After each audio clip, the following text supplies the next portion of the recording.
तीन मुंह वाला जादुई अनाथ बच्चा। सोनलपुर के एक छोटे से गांव में एक बबीता नाम की लड़की अपनी सास निर्मला और अपने पति रमेश के साथ रहती थी। वो बहुत ही गरीब परिवार से थी। एक दिन बबीता अपने कमरे में सो रही होती है, तभी उसकी सास निर्मला की आवाज आती है। अरे ओ बहू, कब तक सोती रहेगी? अरे सूरज सर पर चढ़ाया है और तुझे सोने से ही फुर्सत नहीं मिल रही। अपनी सास की आवाज सुनकर बबीता नींद से जाग जाती है और अपने कमरे से निकलकर अपनी सास के पास जाकर कहती है, माँ जी, मेरी तबीयत ठीक नहीं है, इसलिए मुझे वक्त का पता ही नहीं चला। क्या कहा? तबीयत ठीक नहीं थी? इसका मतलब तुझे दोबारा से महीना आ गया? हाँ माँ जी, कल ही मुझे महीना शुरू हो गया था। अरे मनहूस, तेरी शादी को पूरे 4 साल हो गए और तुझसे अभी तक एक संतान भी पैदा नहीं हुई। माँ जी, संतान पैदा करना मेरे हाथ में नहीं है, ये तो भगवान की देन होती है। अरे कलमुही, बहाने क्यों बना रही है? मैं सब जानती हूँ, बहाने बनाने की कोई जरूरत नहीं है। माँ जी, मैं आपसे झूठ क्यों बोलूंगी? मैं तो अपनी पूरी कोशिश करती हूँ, लेकिन भगवान ही मेरी झोली भरना नहीं चाहता। अरे बस कर, मुझे और एक शब्द नहीं सुनना।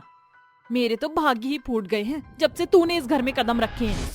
मेरी तो केवल एक ही तमन्ना थी कि मरने से पहले अपने पोते को बड़ा ही लाड प्यार करके जाऊंगी, लेकिन मुझे तो बहू ही ऐसी मिली जो बांझ निकली। ऊपर से तेरे ब्याह में तेरे माँ बाप ने दहेज में एक फूटी कौड़ी तक नहीं दी। माँ जी, आप मेरे माता पिता को क्यों कोस रही हो? उन्होंने मेरी शादी की, यही बहुत बड़ी बात है। आप तो जानती हो कि हमारे घर के हालात कैसे थे। हाँ हाँ, एक तो फटीचर, ऊपर से तू बांझ निकली। माँ जी, ये जरूरी तो नहीं कि कमी मेरे अंदर ही हो।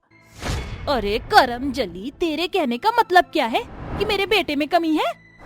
नहीं नहीं माँ जी, मेरा वो कहने का मतलब नहीं था, मैं तो बस इतना कह रही थी। अरे बस कर मनहूस कहीं की, जब देखो मुझसे जुबान लड़ाती रहती है। जा मेरे लिए जल्दी से नाश्ता लेकर आ। तभी निर्मला अपने मुंह में बड़बड़ाते हुए कहती है, पता नहीं इस मनहूस बांझ से मेरा पीछा कब छूटेगा, पता नहीं कब इस घर से ये मनहूस निकलेगी। बबीता निर्मला की बातें सुनकर रोने लगती है और रोते रोते किचन में अपनी सास के लिए नाश्ता बनाने के लिए चली जाती है और अपने मन ही मन सोचती है, भगवान, ये किस जन्म का बदला ले रहा है तू मुझसे? आखिर ऐसा कौन सा पाप कर दिया मैंने जो तूने मुझे एक संतान तक नसीब नहीं दी? इससे अच्छा होता कि तू मुझे पैदा ही ना करता। कुछ ही देर बाद बबीता निर्मला को नाश्ता देने जाती है। ये लीजिए माँ जी, नाश्ता कर लीजिए। हाँ हाँ, क्यों नहीं, दोपहर के समय मुझे नाश्ता नसीब हो रहा है। बहुत ही अच्छी और आज्ञाकारी बहू है मेरी, जो मुझे समय से पहले ही हर चीज कर देती है। अपनी सास के ताने सुनकर बबीता रोते हुए अपने कमरे में चली जाती है और ऐसे ही हमेशा निर्मला बबीता को नीचा दिखाती रहती है। एक दिन निर्मला की दोस्त सावित्री उससे मिलने आती है। और बहन, कैसी हो तुम? मैं तो एकदम ठीक हूँ, तुम बताओ, तुम कैसी हो? दोनों आपस में एक दूसरे का हालचाल लेते हैं। तभी वहाँ बबीता चाय लेकर आती है। अरे बहू, शादी को पूरे 4 साल हो गए, अब तो पोते की शक्ल दिखा दे। अरे बहन, तू भी किस बांझ से उम्मीद कर रही है? अगर देना होता तो पहले साल में ही पोता दे देती, लेकिन इस मनहूस ने तो मेरे सभी सपनों पर पानी फेर दिया। तभी सावित्री निर्मला से कहती है, तो क्या हुआ बहन अगर इस तरह बच्चा नहीं हो रहा? अरे हमारे देश के साइंटिस्टों ने कितनी तरक्की की है और तुम आज भी उन्हीं पुरानी सोच में पड़ी हो। तू क्या कहना चाहती है? मुझे कुछ समझ नहीं आ रहा। अरे बहन, जरूरी नहीं कि कमी बहू में है, कमी हमारे बेटे रमेश में भी तो हो सकती है। इसलिए तुझे इन्हें डॉक्टर के पास लेकर जाना चाहिए, तभी इस समस्या का समाधान हो सकता है। निर्मला सावित्री की बात सुनकर अपनी बहू बबीता और अपने बेटे रमेश को डॉक्टर के पास लेकर जाती है, जिसके बाद डॉक्टर कहते हैं, देखिए, ना तो कमी आपके बेटे में है और ना ही बहू में। दरअसल आपकी बहू के पेट में सूजन है, जिसके कारण वो बच्चा पैदा नहीं कर पा रही है।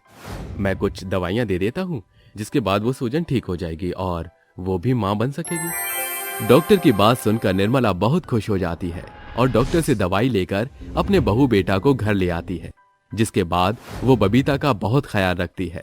और एक दिन सुबह बबीता को अचानक से उल्टियां होती हैं, जिसके बाद निर्मला बहुत खुश होती है और अपने बेटे रमेश से कहती है, अरे रमेश, जल्दी जा और हलवाई की दुकान से एक मिठाई का डिब्बा तो लेकर आ।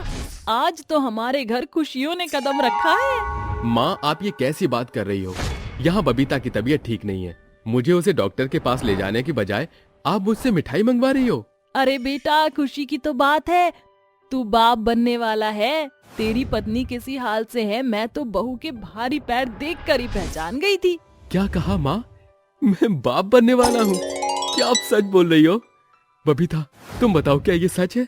हाँ रमेश जी, ये सच है। मैं प्रेग्नेंट हूँ और आप पिता बनने वाले हो। अरे ये तो बहुत ही अच्छी खुशखबरी है। आज तो मैं अपने सभी दोस्तों को बहुत अच्छी पार्टी दूंगा। ये कहकर वो अपने दोस्तों को पार्टी देने के लिए निकल जाता है। वहीं दूसरी तरफ निर्मला बबीता के साथ मंदिर के लिए निकल जाती है। मंदिर से आते समय, देखना बहू, तेरी कोख में मेरा पोता ही होगा और जब इस दुनिया में आएगा तो वो एक बहुत ही बड़ा आदमी बनेगा और खूब पैसा कमाएगा। माँ जी, आप ऐसा क्यों सोचते हो? ऐसा भी तो हो सकता है कि मुझे एक प्यारी सी बेटी हो जाए। अरे मनहूस, मुंह बंद रख अपना और अपनी इस काली जुबान को ज्यादा मत चलाया कर। मैंने कहा ना, पोता ही होगा तो पोता ही होगा। अपनी सास की बात सुनकर बेचारी बबीता चुप हो जाती है और चुपचाप चलने लगती है। तभी उसे एक बच्चे के रोने की आवाज आती है। माँ जी, क्या आपको भी बच्चे के रोने की आवाज आ रही है? अरे आ भी रही हो तो मैं क्या करूं? मुझे कोई फर्क नहीं पड़ता।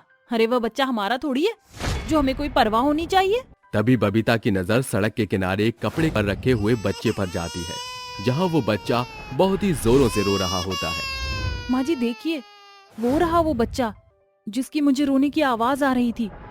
बेचारे को किसी ने सड़क के किनारे छोड़ दिया। लगता है कि बेचारा अनाथ है। अरे तू अपना मुंह बंद रख। ऐसे गरीब अनाथ बच्चे सड़क पर ही पैदा होते हैं और सड़क के किनारे पर ही मर जाते हैं। अपनी सास की ऐसी बातें सुनकर बबीता की आंखों में आंसू आ जाते हैं। तभी बच्चे के सामने से एक बहुत तेज गाड़ी आ रही होती है और बबीता अपनी सास की परवाह किए बिना भागती हुई उस बच्चे को बचाने की कोशिश करती है। लेकिन उसके पहुंचने से पहले ही उस बच्चे का एक्सीडेंट हो जाता है, जिसके बाद बेचारी बबीता वहीं बैठी हुई रोने लगती है। हे भगवान, ये कैसा अन्याय किया है तूने इस बेचारे अनाथ बच्चे के ऊपर। पता नहीं इसकी माँ कहाँ चली गई इसे छोड़कर। ये बेचारा अनाथ बच्चा मर गया। जिन लोगों के पास संतान होती है उन्हें अपनी संतान की बिल्कुल भी चिंता नहीं होती।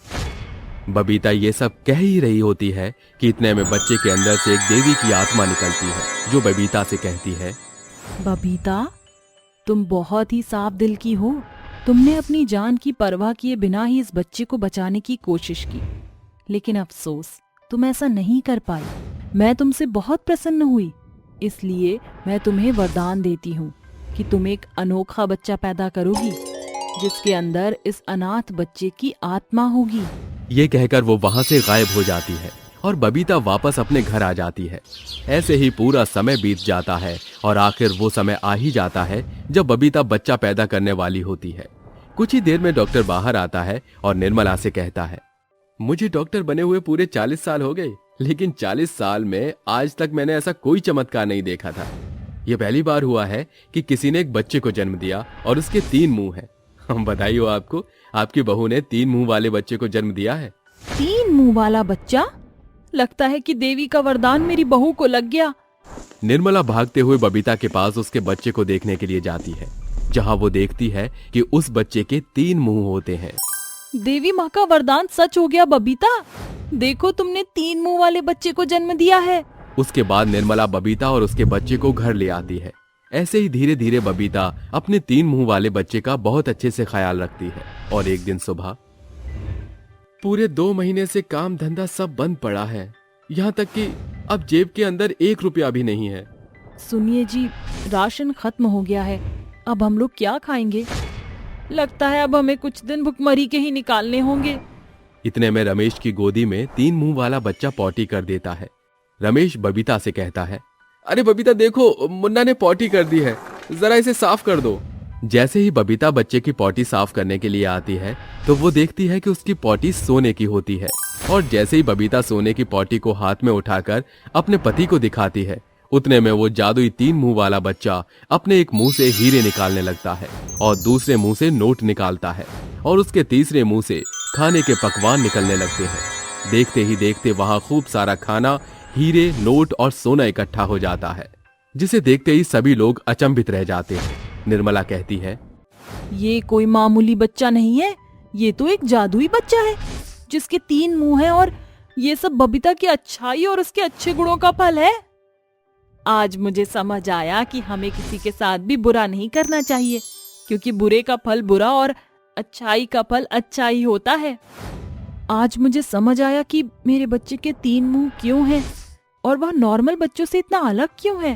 तभी वहां देवी माँ प्रकट होती हैं और बबीता से कहती हैं, सही कहा तुमने बबीता, ये कोई मामूली बच्चा नहीं है, ये एक जादुई 3 मुंह वाला बच्चा है। लेकिन ये अनाथ है और इसे वरदान मिला हुआ है। ये अच्छे और मुसीबत में फंसे लोगों की मदद करता है। और जैसे ही यह बच्चा 10 वर्ष का हो जाएगा, 10 वर्ष के बाद जो पहली अमावस्या की रात आएगी, ये उस रात एक साधारण बालक में बदल जाएगा और इसका जादू भी खत्म हो जाएगा। ये कहकर देवी माँ वहां से गायब हो जाती हैं और ऐसे ही धीरे धीरे वो लोग बहुत अमीर हो जाते हैं। 3 मुंह वाला जादुई अनाथ बच्चा उन्हें बहुत अमीर बना देता है। जब भी उन्हें पैसों की जरूरत होती है, वो अपने अनाथ बच्चे के पास जाते हैं और अनाथ बच्चा अपने तीनों मुंह से पैसे, खाने और सोने देने लगता है। जिसके बाद बबीता सड़क पर पड़े अनाथ बेसहारा बच्चों के लिए एक बहुत बड़ा अनाथालय खोलती है, जिसमें वो अनाथ बच्चों को रहने के लिए जगह और उन्हें खाना देती है। और जिन लोगों को पैसों की जरूरत होती है, वो उन्हें पैसे भी दे देती है। और उसके बाद वो अपने परिवार के साथ खुशी खुशी रहने लगती है।